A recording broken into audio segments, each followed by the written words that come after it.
1 जानेवारी 1848 रोजी पुण्यातील भिडेवाड्यात भारतातील पहिली मुलींची शाळा सुरू। नमस्कार। आज 1 जानेवारी म्हणजेच इंग्रजी वर्षाचा पहिला दिवस। पण आजच्या दिवसाची एक विशेष गोष्ट माहिती आहे तुम्हाला?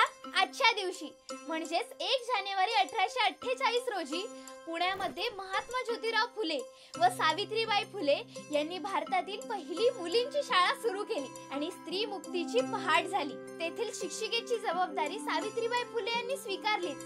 त्यांच्या सोबत फातिमा शेख या देखील प्रशिक्षित शिक्षिका म्हणून त्या शाळेत शिकवत। शाळेच्या पहिल्याच दिवशी जेव्हा सावित्रीबाई फुले यांना विरोध झाला, त्यानंतर लहुजी वस्ताद साळवे यांनी आपल्या तालमीतील मल्लांचे त्यांना संरक्षण दिले। त्याचबरोबर आपल्या घरातील मुक्ता या चिमुकलीला शिकवण्यासाठी त्यांच्या शाळेत पाठवले। तात्याराव भिडे यांनी या शाळेसाठी आपल्या वाड्यात फक्त जागाच दिली नाही, तर सुरुवातीच्या खर्चासाठी 101 रुपयांची देणगी सुद्धा दिली। सावित्रीबाई फुले व महात्मा ज्योतिराव फुले यांच्या शाळेत सर्वांनाच प्रवेश होता, त्यामुळे सर्वसामान्य स्त्रियांसाठी शिक्षणाची कवाडे त्यांनी उघडली।